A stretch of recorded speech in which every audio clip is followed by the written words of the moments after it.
Was the US's loss to Portugal a blip, or were there some learnings here to take out of this international window? Hello, everybody. Welcome to this week's edition of The Late Sub. I am your host, Claire Watkins. It is Thursday, October 30th, and we got a chance to watch the second two games of this U.S. Women's National Team window, and things looked better. And from the outside, we're seeing some patterns emerge of some positive performances, some tweaks to the formation that I think the team should take into their final friendlies in November. And we've got some stocks really rising from this young group that are always kind of going out there and making themselves proud. Let's dig into what we saw. So the U.S. played two more matches after their somewhat inauspicious start last Thursday, which was good. It gave us all some time to calm down a little bit, give things kind of a holistic view, enjoy some nice performances, throw this one kind of into the learning experience bucket as an entire week with some low lows and maybe some high highs. They did go on to beat Portugal in their second game against them on Sunday, 3-1, 2 goals by Olivia Moultrie and then 1 by Sam Coffey. And then they closed the window out by fully dismantling New Zealand last night, 6-0, as we kind of expected. Hat trick by Emma Sears, a brace by Katarina Macario, a classic Rose Lavelle banger. New Zealand was overmatched. I think we kind of expected that one going into this. But, you know, an emphatic ending to sort of an ups and down, an emotional roller coaster of an international break. After that second match where they do go on to, so they split the games against Portugal, they lose one and they win one. Emma Hayes did call that opening loss. She was on the broadcast. She called it a blip, which I found very interesting, kind of in what we did ultimately see in these second two games. We never saw the same starting group twice, which I think is very good management considering where we are in the club match calendar. I think that kind of planned rotation is very important considering the NWSL playoffs are coming up. We're in the thick of the European calendar. That's good. I have no problem with that at all. But that does mean that we never saw that Lavelle, Heaps, Coffey midfield again. In fact, Heaps didn't make an appearance again in the window until she was a rotation sub at halftime against New Zealand with the game well in hand. And not to kind of, dig into the poor performance too much, but there is sort of that sicko mode that you go into sometimes where you say, well, I kind of want to see that group that struggled so much together out there again. And I want to see them do it better. I want them to fix whatever was ailing them. You want to see that progression maybe from that group. But I also think in lieu of that, we saw other combinations of players. We saw much younger players. The team went very young again on both Sunday and on Wednesday. And they did very well. And we saw different groups of players step up and play well. I think I disagree with Hayes looking at all three of these games that Thursday was a blip. I do think there are things to take away from that match that should inform how the team both cultivates its roster and its tactics going forward. I think there's, things to learn from the coaching staff all the way down to the last player. But I also think in bold terms, if you're just looking at sort of the easiest, most obvious takeaway, and Hayes is going to have to reckon with this too from the entirety of this window, is just in bold letters. I have it in bold letters in my notes. It's not just that the younger players are ready to play for the senior US. They might be the better option right now. That is the scenario that Hayes set up here. She goes much younger in the second game against Portugal. We see some of those players we're so excited about that she's trying to sort of slow roll into these different positions for the senior team. They did not get the same Portugal in the second game that we saw in the first game. I want to be clear about that in that, I think everyone benefited on the U.S. side from the second game, both in the fact that they were a little bit better prepared and the fact that Portugal had really done their big one in the first game, and I think they were a little bit more off ball in the second match. They were saving legs a little bit more. It was a little bit less committed on the defensive side. So I want to be fair to that first starting group and say no one got quite the same game that first starting group did, but they played so much better. The starting midfield of Lily Johannes, Claire Hutton, and Olivia Moultrie found those seams. The attacking sequences looked better, looked more confident on the ball. There was a nice level of physicality in the midfield. I think they were really focused on energy and not getting bullied off of the ball. That was a point of emphasis after that second game, that those younger players were told that the messaging was, you do not let a team get to come in here and bully us in our own stadium. They did not see that probably executed as well in the first game. They totally saw it in the second game. And so I want to talk about some of the positives of games 2 and 3, because I think we have to take these performances seriously. They exist. They don't exist in a vacuum. right? They do exist in the context of Portugal laying off a little bit, of New Zealand being a little bit more overmatched, of the fact that the U.S. was able to adjust and grow from that first game. Man, the tape is there. And I'm always so curious that when a coach comes out and says, yes, this is nuance, that is nuance, you say, I totally get that. But from the outside, what we're seeing is some pretty bold terms in who is performing well and who is not. And there is a clear, like, age generational line there. So let's talk about Portugal's second game a little bit. We're going to focus a lot on the midfield because that was a point of focus certainly in that first loss. I have been waiting for a breakout performance from Olivia Moultrie for a minute now for the United States. She's been truly excellent for the Thorns this year, but she was having some trouble making it stick on the international level. She wasn't even really getting call-ups, and then when she did get call-ups, she wasn't really getting minutes. This was her biggest opportunity in a while, and I thought she did a really nice job floating centrally from a wider position. They come out in this 4-2-3-1. I thought that actually worked really well for them in this second game. I thought, having Moultrie out wide, still sort of a narrow concept, but they did a better job of executing in those half seams. I thought the way that Moultrie talked about the game after the match, talking about the messaging from Hayes, was pretty sophisticated, talking about getting into that pocket, making herself both available for the late run and also able to facilitate other players and their motion. I do think that active motion in the attack for the United States in the second game gave Portugal trouble. I think when you have a lot of players moving in a lot of different directions and they're trying to find those seams, it's very difficult. Like I said, movement is the key. Positioning is the key for dealing with this type of defense, and it completely worked. And so I liked what we saw from Moultrie. I think the biggest win for her is not even necessarily, the ball in the back of the net. We know she can do that. We see that at the club level regularly. I thought those were two really lovely strikes. She made it impossible for the goalkeeper to get there. It's the fact that she was not only able to succeed in those half seams, but the way she was able to articulate what she had been given by Hayes is exciting. I think that you want to see those young players able to internalize the feedback that they're getting in camp and showcase it. And I think that we saw a more sophisticated U.S. women's national team in that second game. But she was also helped significantly by the movement around her. And I mean that in a very positive way, which is where we are going to talk about this tandem of Claire Hutton and Lily Johannes, which I thought they were fabulous through two games. I was so impressed. I think I said last week when they came in and they were chasing the game, I don't know if they necessarily totally changed the game in that first game against Portugal, but they were ridiculous as a starting pair in the two games after that. Johannes she's so good. It's like I'm like laughing at something that she does constantly every time she's on the pitch, because she's always doing something that's either so perfectly placed or so subtle or so audacious. I love watching Lily Johannes play football. She changes the game for the United States. She was so good at finding that diagonal ball forward against Portugal in the second match through the air, which was very, very impressive. I don't think that the U.S. always has that capability of kind of putting a pass on the dime through the air. They have some players who can do that. Sam Coffey could do that on a good day. Naomi Girma is very, very good at that. Johannes is another player who could do that from that underlying defensive midfielder position, which she kind of shares with Hutton. We'll talk about that. There's sort of interchange a little bit more. But the way she was able to find her runner in behind, I think that happened at least 3-4 times on Sunday. She's such an asset when the team is controlling games. Her passes are purposeful in a way that not even really Heaps or even Coffey can fully replicate when they're under fire. She's also sneakily very good in a scrap. Like, you're always kind of watching for that. I think sometimes the more technical younger midfielders get a bad rep for like, oh, but can they do it on a cold day in Connecticut? And the answer is yes, they can. I think she does a really nice job of matching physicality in the midfield. She is really good at keeping defenders off the ball. When she has the ball, she's not afraid of a tackle. She's not afraid of a challenge. She can make them on her own. I just love the way Lily Johannes plays. And the maturity is not just in being on ball. I think you always expect that from a young, talented teenage midfielder.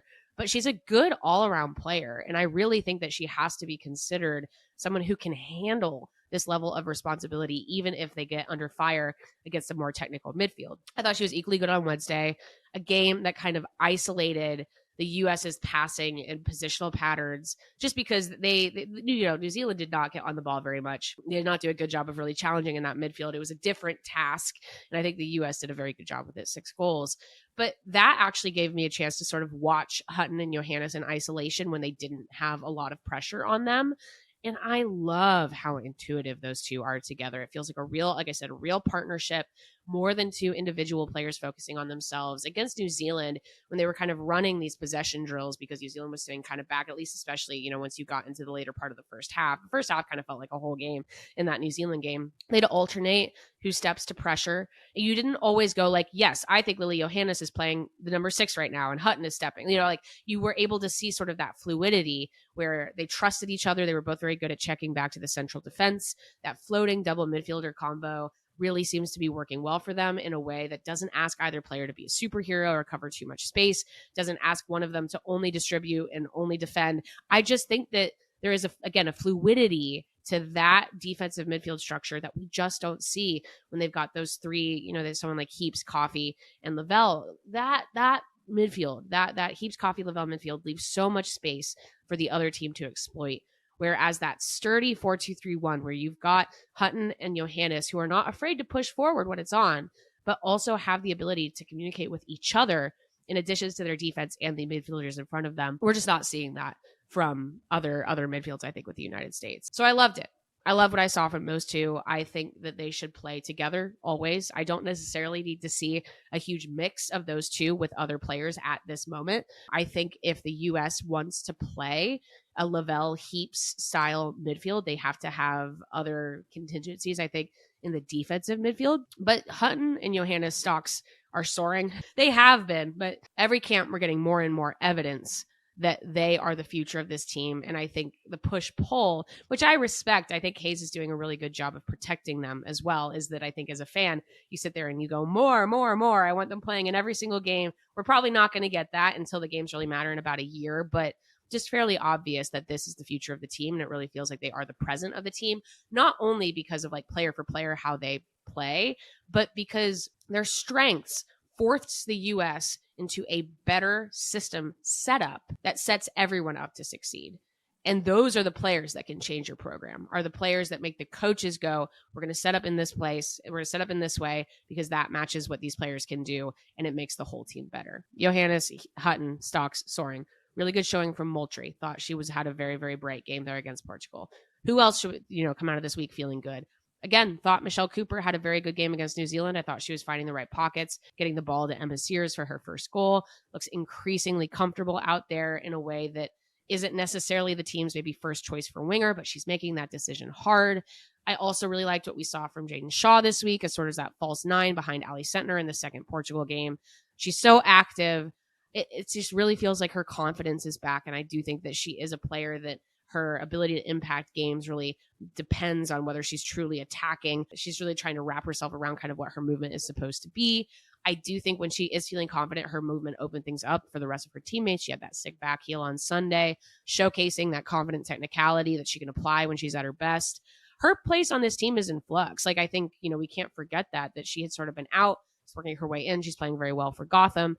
I just thought she operated really well under less pressure this week, as opposed to feeling like she has to be that next perfect starting number 10 for the U.S. Women's National Team that I think some of those expectations were from the outside when she made her kind of burst onto the U.S. Women's National Team scene at the senior level. I just think she did a really nice job of understanding her assignment, not trying to do too much or too little, being confident in the things that she was doing. And she's just good on the ball. I mean, she's a really talented player. I'm hopeful that as she gets older, she's going to grow into feeling that confidence 24/7. I was also really happy to see Macario get 2 goals out of the New Zealand game. I think her role this week was actually frequently pretty thankless. I think we saw Sentner get into that same kind of stuck in position in the second Portugal game. It's interesting, I think, how Hayes is cultivating that top center forward position where it's a lot about facilitating what's happening as opposed to just being sort of running to goal, trying to get those tap ins yourself. She's had, Macario had to defend from an advanced position. She had to get stuck in from midfield at times, facilitate play on the wings. It's a really important role. It's really, really important to the way that Hayes wants the national team to play going forward. I thought she was a leader from the front. And I think that all of that can make it very hard to turn that into actual attack for yourself. Really happy to see her a little bit more clinical on Wednesday, which is something they're also going to need from her. I think the next step, the thing that's always so difficult, we always talked about this with Alex Morgan in the later years of her career at the international level as well, is how do you do all of that to make the rest of the team better while also making sure that you're getting the goals that you need as well from that central forward position. I thought Emma Sears also made it really tough to overlook her production when she's given space in to run behind. I like Sears. I think she's an incredible option off the bench, maybe when you have a full strength US Women's National Team. Classic American winger. She runs hard. She kicks the ball hard. Her decision-making is very clear, makes it really difficult for her defenders to keep up. New Zealand, as I said, was overmatched on Wednesday, but she's a hell of an option. I thought it was great to see her get those goals. It's just like kick ball hard into goal. And sometimes you need that, again, that clarity of purpose when you look at that first game against Portugal on Thursday where you didn't see that in the attack. I really like it. I think for as deep as we always talk about the U.S. Women's National Team winger position being, I think it's even deeper than that. If you think it's deep, it goes even deeper. This whole week, I never thought Sears or Cooper or even Thompson kind of had her like positive and negative moments, but I don't think they were a problem. And they showed just how helpful they can be when there are fires burning elsewhere. I think there are really tough decisions to be made there. And I think nobody wants triple espresso to not be available when the games matter. But Hayes' job is to make sure the team has good options in the event of that occurring. And I think that is absolutely happening. And I think that's something for fans to be excited about. So those are all big positives. I think, we saw a lot of players step up, a lot of young players step up. Again, everything I heard out of games 2 and 3 was that the communication was better, was that they knew what they were supposed to be doing. Every player that spoke to the broadcast was able to clearly delineate what their role on the pitch was. Seems like a really, really big deal. And that's the growth. I think that is the thing that both the coaching staff excelled at in these second 2 games, and we saw from the actual players on the field. Question marks, the entire defense. Still, they didn't have everyone available, and they had to rotate a lot. And I understand all of those things. I just think even though they only conceded 1 goal in the second 2 games, I just think there's still a lot to parse through there. I think they made some good steps forward back in late June, maybe some less linear motion, some less linear progress this month. They conceded another cross in the second match against Portugal, another real classic ball in the air moment that Emily Sonnet struggled to corral. They did also allow a free header off a corner against New Zealand that goalkeeper Claudia Dickey was able to save. I thought Dickey looked great. The set piece defending is iffy. The aerial defense is iffy. The team certainly needs Naomi Girma back, but I don't think they necessarily got any closer to figuring out who they'd like to be paired with her once games start to matter next year. The outside back position, I thought Avery Patterson certainly looked better in game 2 than she did in game 1. Lily Reel never stood out, certainly in a negative way, but I don't think that OB situation is settled either. There's no real challenger emerging quite yet for that starting spot at left back, or if there is, if we are talking about Patterson in that way, she still has some growing to do. I don't think the position was utilized incredibly throughout the week. They didn't even start 2 natural outside backs against New Zealand. They just went with the 3 center backs, 3 natural center backs and 1 outside back, which I think was very much kind of showcasing what they were expecting from that game in terms of the defense. But I don't think they came out of this week knowing for sure exactly what they want out of their wide defense. And so that's one for the drawing board. I think after the last international window seemed like it had given us some hopeful clarity. But one name I do really want to keep on everyone's radar is 19-year-old Seattle Reign central defender Jordan Bugg. Hayes thinks Bugg is the real deal and is struggling more and more to keep her off the pitch at the senior team level. It seems fairly obvious that Bugg at this point looks out of place in a positive way at the youth levels. If you slot her in with the U20s, U23s, it doesn't seem like she should be there. It seems like she should be there with the senior team. Hayes tried to kind of slow roll her, talking about her potential in camp. And now she's started the last 2 matches in this window, and Hayes has rave reviews. She was glowing over what she saw from Bugg after the game last night. I think Bugg, actually, if things stay really productive, is maybe the player that the program is keeping tabs on to make a real run at pairing with Girma in a year, as young as she is. Nothing definitive, but we're getting the Bugg hype is real coming out of this camp. And no one else in the pool, some of these older players who are more established in the NWSL, really wrap themselves in glory. And Hayes really likes the way that Bugg plays. So I think that's one to watch for sure. And then for goalkeeper, I think things are actually pretty clear at this point. Valentillas Joyce is current goalkeeper 1. Claudia Dickey is goalkeeper 2. But I think she's pushing. I like this. I think we have a 1 and a 2, but I think 2 is pushing 1 a little bit. Dickey's really a fabulous shot stopper. We saw that on that clear header against New Zealand. And then I think Mandy McGlynn is a great option for that training triangle at GK3, where maybe they aren't expecting her to get as many minutes, but you need that right player in training to set the other two goalkeepers up to succeed. These three have a leg up, Hayes said this week, just through sheer experience alone. I don't hate it. I think there are good options. So a lot of positives, even the negatives have positives. I have the stuff that I'm excited about, but even the question marks, I think we're seeing some things emerge that are going to be interesting to get into in November. But was that first game a blip? I don't know, but a learning experience. And I think you always want to leave room for what the team is seeing in training, but what we're seeing from the outside are some pretty clear answers in terms of the midfield and even some nice performances in the attack that I'd hope Hayes won't ignore. She has a great track record in not ignoring things. So I have full trust there. And in qualifying is pretty much exactly a year away now. That's the timeline. That's the ramp up. So if we feel like we got some answers, don't expect these players to be playing 24/7 all the time. Hayes is really clear. She wants the team as healthy as possible once games start to matter. But I do think that we are now kind of on the clock for a year. And that's the amount of time that they're going to need to get some of these younger players in good positions to succeed as a starting group, because I think it's fairly obvious who should be there at this juncture. So 2 more games this year against Italy. Those will be really good, a really, really good test. We'll see what happens. But certainly an illuminating international window from the United States. Some good, some bad, a lot to dig into. And I can't wait to see what they do at the end of the month, next month.